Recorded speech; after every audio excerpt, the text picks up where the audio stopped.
In the bitter winter of 1834, deep in the rural woods of Ohio, 12 nuns were found dead inside their convent. They were discovered kneeling in prayer, yet their eyes were wide open, frozen in an expression of silent terror or divine ecstasy. No wounds, no signs of struggle. Only an eerie stillness hung in the cold air. What happened inside the walls of St. Cecilia's convent that night remains one of the most haunting and perplexing mysteries in religious history. This is Sanctified Secrets. This is their story. Ohio, in the early 19th century, was a land of wild frontier and fragile communities. The state was still young, filled with dense forests and small farming, settlements struggling against harsh winters and untamed nature.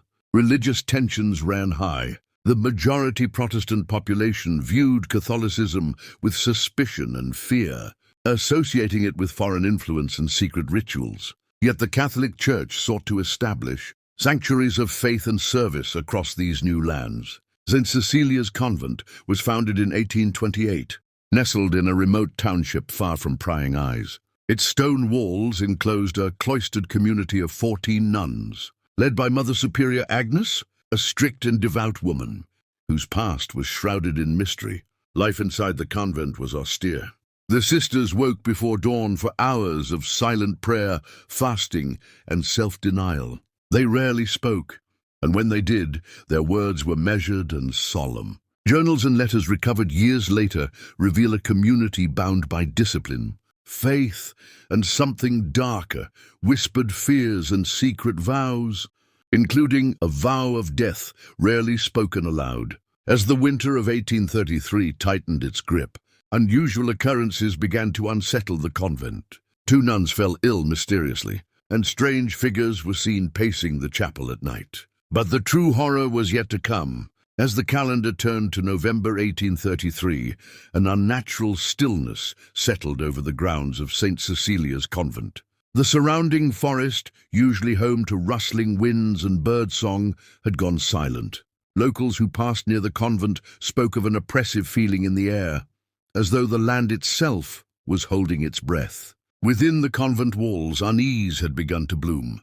2 of the younger sisters, Sister Mariana and Sister Lucille, fell ill suddenly. No signs of fever, no visible wounds, just exhaustion, incoherent whispering during prayer, and an overwhelming fear they could not explain. Sister Mariana was the first to die. Her body was found on the stone floor of her cell, curled in a fetal position, a single candle melted down to the base beside her. Her face was peaceful, almost smiling, but her eyes, they were open and dry, as if she had stared at something until the moment her heart stopped. 3 days later, Sister Lucille followed. Her final words, heard by a novice who tended to her, were barely a whisper. "It's beneath us. It sings." They were buried quickly with no formal funeral. The priest assigned to them, Father Elias, was away. The burial was done in silence. No bells, no candles, no eulogies. Mother Superior Agnes ordered the convent sealed to outsiders for the remainder of winter. She claimed it was to preserve the sanctity of their cloister during a time of prayer and mourning, but some suspected it was to hide something else, something darker. One villager, a man named Elias Brooke, delivered firewood to the convent weekly.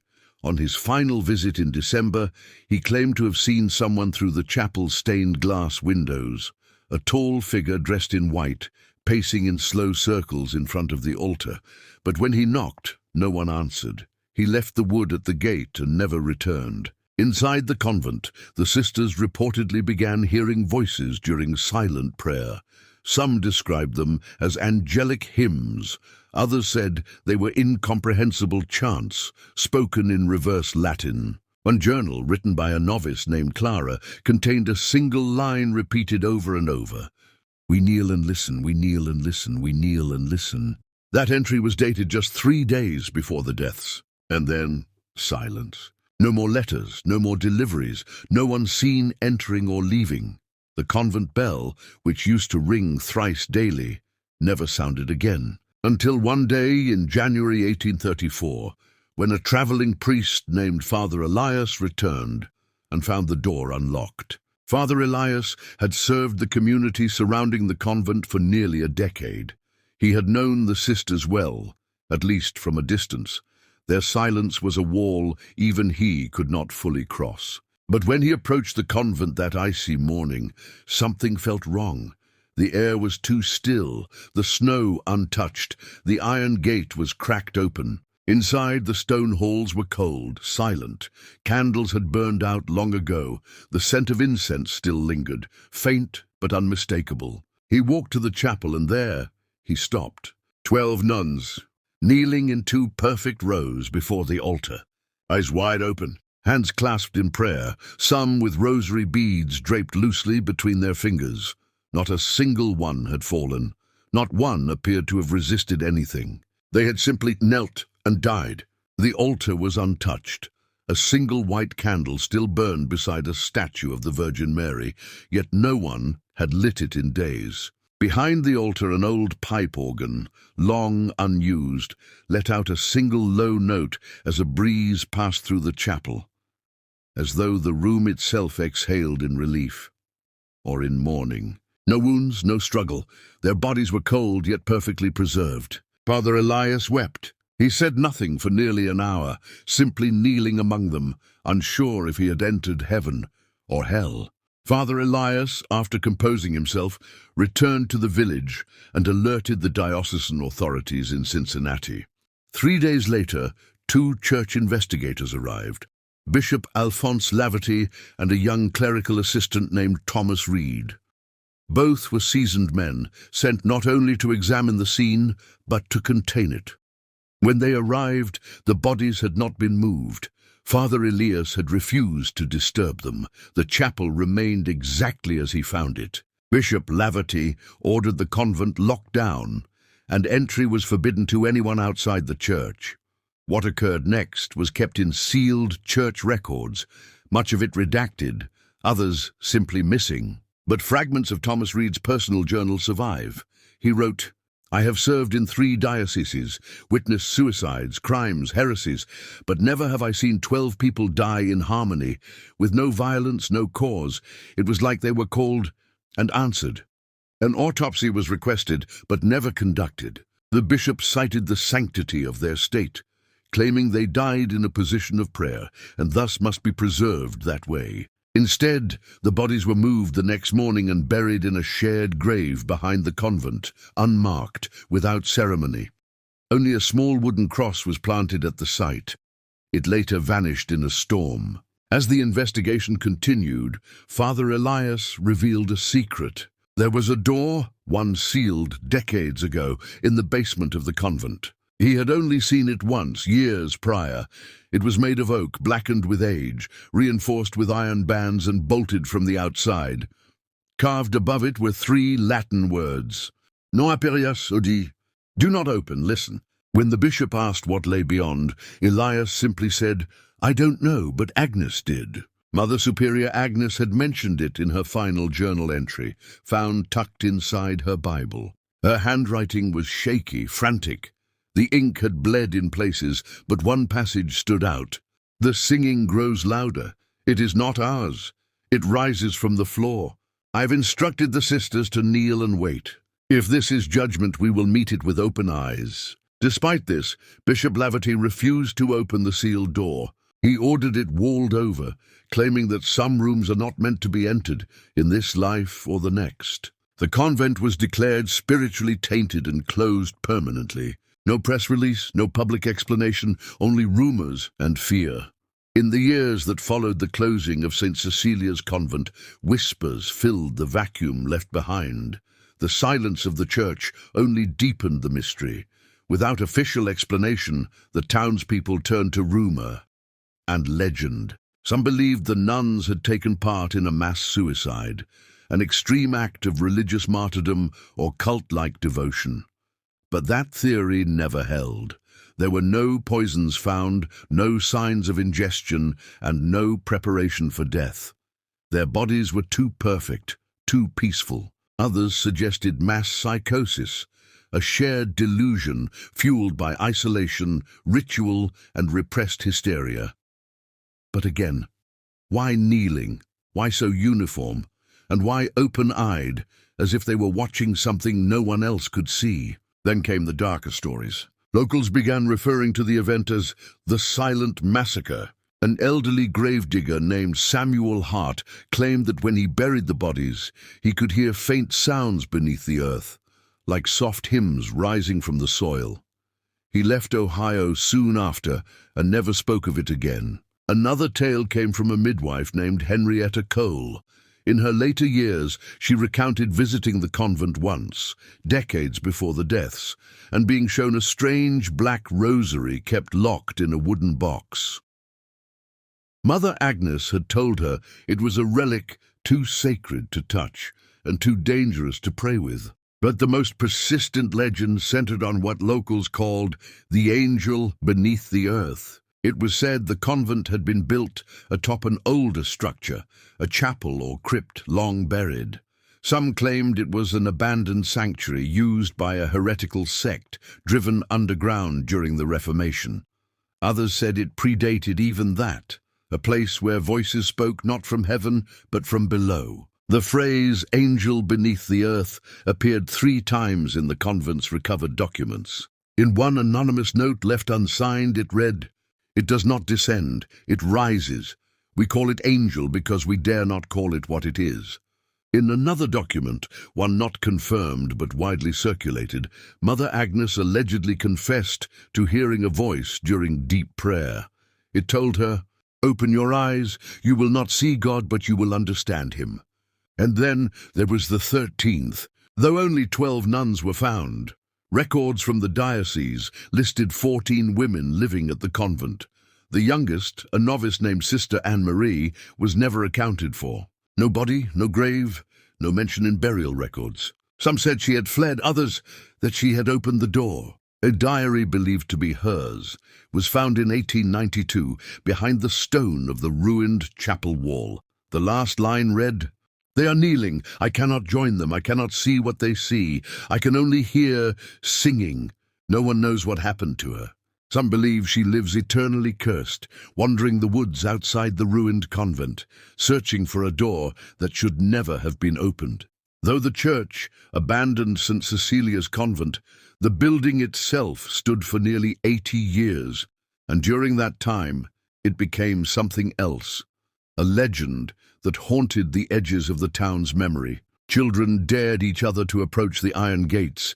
Teenagers carved crosses into the stone walls. No one stayed long. The place exuded a coldness even in the summer. By the late 1800s, stories had begun to circulate, stories that chilled even the most devout townsfolk. A traveler named Harold Finch, a Civil War veteran turned rail inspector, wrote in his diary that during a routine track inspection near the old convent, he saw figures in white kneeling in the field, long before he realized they were standing in the ruins of a church. He claimed they remained still, unmoving, even as he approached. But as he blinked, they vanished. In 1904, a group of seminarians from a nearby theological college visited the ruins at night. One of them, Charles Merriweather, later became a professor of divinity. In a lecture he gave just once in secret to a closed hall, he described what happened. "We found no doors left, no glass in the windows. The roof was gone, yet we heard footsteps, and the bell, it rang even though it had long been removed." He also claimed they found a rosary lying atop a cracked altar. The beads were warm to the touch and burned his skin. In 1978, after local historians gained permission from the church, a group of paranormal investigators entered the ruins with tape recorders and infrared cameras. The tapes captured low-frequency chanting, faint echoing, and in a language they couldn't identify. The footage never aired. One of the team members, Margaret Lane, refused to speak publicly about what they encountered. In a private letter to her brother, later discovered in her estate, she wrote, "I felt something brush against my shoulder in the dark, but there was no one behind me, and when I turned to look, I saw them. 12 shadows, kneeling, watching nothing and everything." To this day, no one knows where those tapes are. Some say the church retrieved them, others believe Margaret destroyed them to protect others from what they saw. In 1912, the convent was finally consumed by fire. The cause remains unknown. There were no witnesses, no lightning, no gas, just ashes and charred stone, and a blackened crucifix that was said to have melted, but still bore the outline of 12 small figures in prayer. After the fire, the church consecrated the land again and declared it off limits. Even now, locals say if you stand outside the forest where the convent once stood, and if you listen in silence, you might hear them, still praying, still kneeling, still watching, with eyes wide open. The image of 12 nuns, dead, yet kneeling in prayer with their eyes wide open, is more than just disturbing. It's a paradox, a riddle, one that theologians, historians, and believers have struggled to interpret for nearly 2 centuries. In Catholic tradition, kneeling represents humility, submission, and supplication before God. It is a posture of complete surrender. In death, it suggests that their final moments were not of fear or violence, but of offering. But open eyes, that is something else entirely. In Scripture, the closing of the eyes is symbolic of rest, peace, and transition into the next life. To die with eyes open is unnatural. It's associated not with sleep, but witness, as if something was seen that could not be unseen. Some theologians argue this was a form of divine ecstasy, a phenomenon documented in certain saints throughout history, where the soul becomes so absorbed in prayer that it leaves the body, sometimes permanently. St. Catherine of Siena, for example, was known to fall into trance-like states for hours, eyes fixed, body unmoving, sometimes unblinking. Could the nuns of St. Cecilia's have experienced something similar, a shared rapture, a communion with something beyond human comprehension? Others are not so hopeful. The combination of prayer and open-eyed death has also been documented in cases of spiritual possession, when the soul does not leave the body willingly, but is instead displaced. In demonology, there are accounts of victims who die in positions of religious posture, but with unnatural expressions. Not serenity, but alertness, as though the body remained aware after the spirit had gone. In this light, the nuns may not have died together voluntarily, but rather collectively witnessed something at the same moment, something holy or something blasphemous. Then there's the number 12. 12 disciples, 12 tribes of Israel, 12 gates of the New Jerusalem. Some claim that the deaths were symbolic, that the nuns had become disciples of a new covenant, one not written in the Gospel, but whispered in the walls below them. The diary of Mother Agnes hinted at this. He calls them by name, he kneels with them, and he watches as they see. Was this he, a divine messenger, or something else? One theologian from the Vatican's private archives once noted, anonymously, that the Church had always feared collective vision, because collective vision means confirmation, validation, that more than one person saw what should not be seen, and believed it. Perhaps the nuns weren't mad, perhaps they were chosen, and perhaps what they saw, eyes wide open, kneeling before the altar, was not heaven descending, but something rising. What happened at St. Cecilia's convent on that frozen January morning in 1834 may never be fully understood. The Church has said little. The land is silent. The official records are incomplete, redacted, or lost. And yet, the story lives on, in whispers passed down through generations, in diaries sealed in attics, in the breath of trees near the ruins where snow still falls unnaturally early each year. 12 women, each devout, each kneeling, each with eyes wide open. Were they chosen or cursed? Did they die in perfect devotion or in witnessing something no soul was meant to see? We often look to the past for answers, but sometimes the past looks back and says nothing. Maybe the nuns were praying for deliverance, or maybe they were waiting for it. Maybe they opened a door not meant for this world, and maybe, just maybe, that door never closed. So the question remains, If you knelt in silence and opened your eyes, what would you see? This has been Sanctified Secrets. Until next time, listen carefully, pray wisely, and never assume that silence means safety.